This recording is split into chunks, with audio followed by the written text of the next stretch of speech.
Hello बच्चों, आप सभी का मेरे चैनल पे एक बार फिर से स्वागत है। मैं एक नए चैप्टर लीनियर इक्वेशन का जो होता है pair of linear equation two variable, इस पे आधारित जो महत्वपूर्ण टॉपिक के जो क्वेश्चंस हैं जो पेपर में निश्चित रूप से आते ही हैं, आप पिछला पेपर को भी उठा के देख लीजिए। तो उसी पैटर्न पे एक टॉपिक उठाया है, आपको समझाने पूरा प्रयास करेगा कि आपको ये कॉन्सेप्ट क्लियर हो जाएगा। आज के बाद कोई दिक्कत नहीं होगी। तो मैंने यहाँ पे जो टॉपिक लिया वहाँ पे ये लिया कि जो यूनिक सोल्यूशन है कंडीशन क्या है, इनफाइनाइट मेनी सोल्यूशन कंडीशन क्या है, नो सोल्यूशन कंडीशन क्या है, इस का हम स्टडी करेंगे और उस पर आधारित जो क्वेश्चन बनते हैं वो समझेंगे। जैसे आप जानते हैं कि लीनियर इक्वेशन जो टू वेरिएबल में हम लेते हैं a1x plus b1y plus c1 equal 0, a2x plus b2y plus c2 equal 0। इसमें अगर a1/a2 नॉट इक्वल b1/b2 होता है तो कंडीशन ऑफ यूनिक सोल्यूशन होता है। क्या होता है? Unique solution.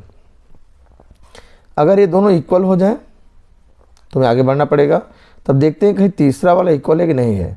अगर ऐसा है तो ये नो सोल्यूशन कंडीशन है, उन्हें आंसर संभव नहीं है। आइए, यूनिक सोल्यूशन कंडीशन था, माने पहले दोनों अनइक्वल हैं तो तीसरे में नहीं जाना है, और तब ये यूनिक का था।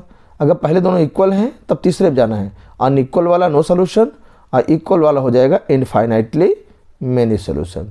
आई होप आप समझ गए होंगे, अब आपको कोई दिक्कत नहीं होगी। इनफाइनाइटली मेनी सोल्यूशंस, ये तीन कंडीशन को आपको यहाँ ध्यान रखना है। आइए पढ़ते हैं प्रश्न और देखते हैं कि प्रश्न किस प्रकार से पूछा जाता है और पूछा गया है और उसके आंसर कैसे दिए जाते हैं।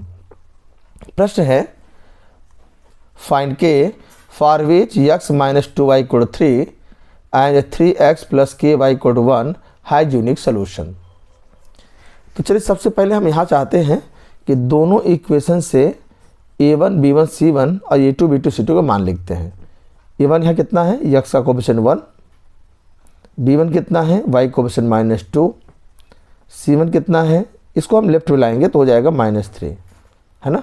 समझ रहे बात को? नहीं समझ पाया? आज मैं लिख देता हूँ, x minus 2y minus 3 equal 0। Proper equation हम इस तरह लिखेंगे, देन आफ्टर हम कंपेयर करेंगे। ऐसे इसको कंपेयर सीधे लिखिए, क्या बनेगा? 3x plus ky minus 1 equal 0। आइए, मुझे a2 कितना देगा?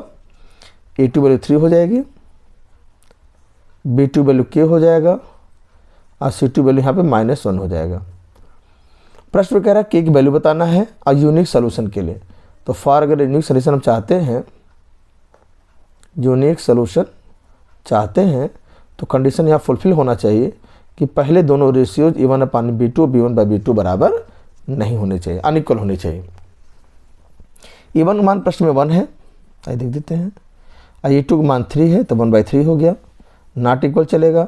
b1 मान -2 है और b2 मान k है, माने k का वैल्यू नहीं होनी चाहिए। क्रॉस मल्टीप्लाई कर लीजिए, k1 जा k और 3 जा 6, -6 इस प्रश्न का माने की वैल्यू -6 नहीं होना चाहिए।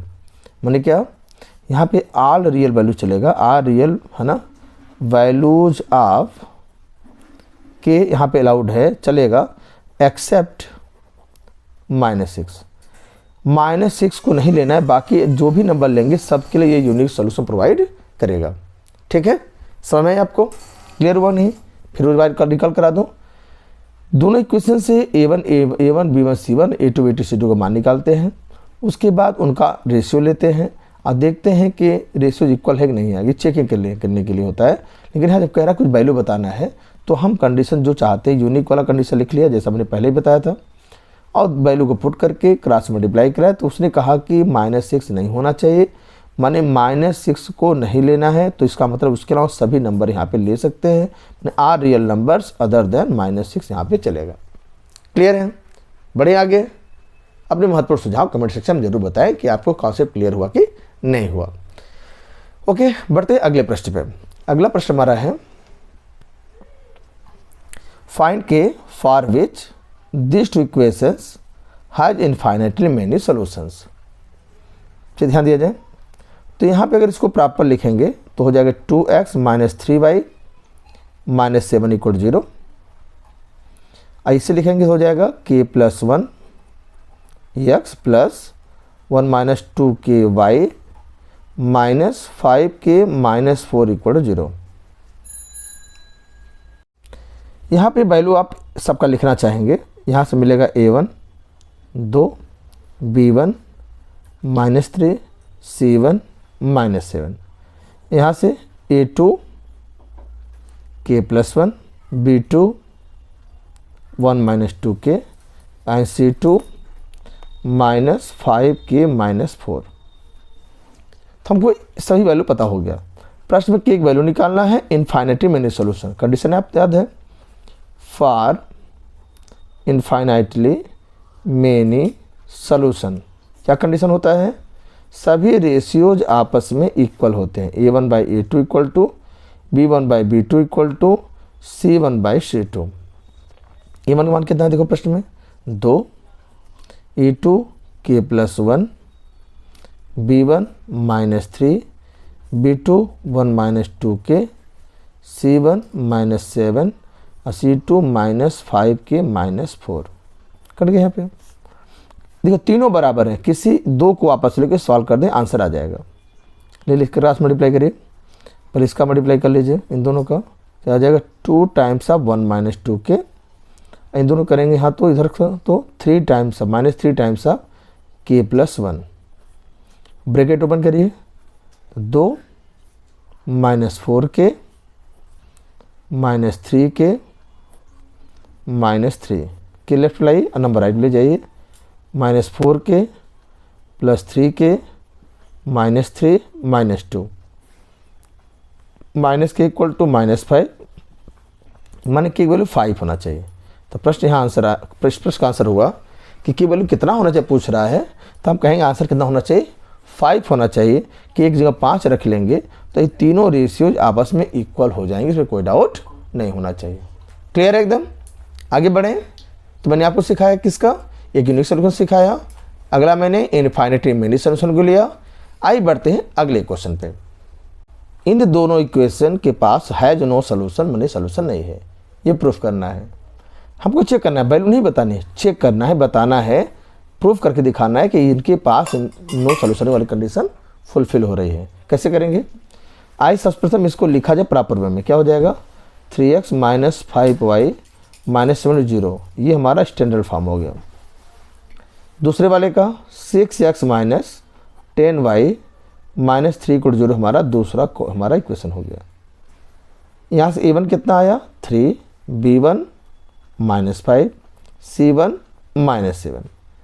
यहाँ से A2 6 B2 -10 और C2 -3। चूँकि हमें यहाँ प्रूफ करना है कि ये नो सोल्यूशन है, इसलिए हम तीनों का अलग अलग रेशियो निकालेंगे। 3/A2 निकालिए तो 3/6 3/6 हो जाएगा। 1 जा 2 जा कट गया, 1/2 आया। आई B1/B2 निकालते हैं तो -5/10 माइनस कट गया, 5 1 जा 5 2 जा, ये 1/2 आ गया।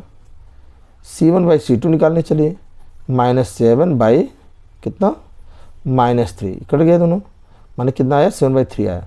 हमने देखा पहला दूसरा तो बराबर थे, इक्वल थे, लेकिन तीसरा इक्वल नहीं आया। क्या कंडीशन हुआ यहाँ पे A1/A2 = B1/B2 but not equal to C1/C2। इस कंडीशन फुलफिल हो रहा है। तो मैंने अभी बताया था आपको कि किसका सोल्यूशन कंडीशन है, नो सोल्यूशन कंडीशन है। माने प्रश्न प्रूफ हो गया कि इस प्रश्न का जो सोल्यूशन होगा वो नो सोल्यूशन होगा। मैंने ग्राफ पेपर भी प्लाट करें तब भी इसको देखेंगे, लाइनें दोनों पैरेलल होंगे, एक दूसरे को कभी कट नहीं करेंगे। तो तीसरा तरीका आपने सीख लिया, तीसरे का भी कंडीशन जान लिया आपने। आइए एक लास्ट क्वेश्चन करते हैं जो महत्वपूर्ण क्वेश्चन है, 2 वेरिएबल पे आधारित है और वो हमारा है किसका, इनफाइनाइटली मेनी सोल्यूशन का, जिसकी आने संभावनाएं बहुत ज़्यादा रहती हैं। प्रश्न हमारा है find m and n for which given equation has infinitely many solution. 2 equation यहाँ फिर से दिया गया है और इसका मुझे दिखाना है कि ये no solution infinitely many solution को कंडीशन को फुलफिल कर रहा है। तो यहाँ पे स्टैंडर्ड फॉर्म लिखेंगे तो हो जाएगा 3x + 4y -12 = 0। इसका हो जाएगा m + n of x + 2 times of m - n of y -5m - 1 = 0। A1 का मान हो गया यहाँ पे 3, B1 हो गया 4 और C1 हो गया -12। A1 B1 और C1। यहाँ से A2 हो गया m + n, B2 हो गया 2 टाइम्स ऑफ m - n और C2 हो गया -5m - 1। हमें कंडीशन है लगाना किसके लिए, फॉर इनफाइनाइटली मेनी सॉल्यूशन। इस कंडीशन जो हम बात जब करते हैं तो हम लिखते हैं कि तीनों ratios A1/A2 equal B1/B2 equal C1/C2 होना तय है। अब मान रखते हैं A1 का मान 3 रखना है, A2 का मान यहाँ पे m+n लेना है,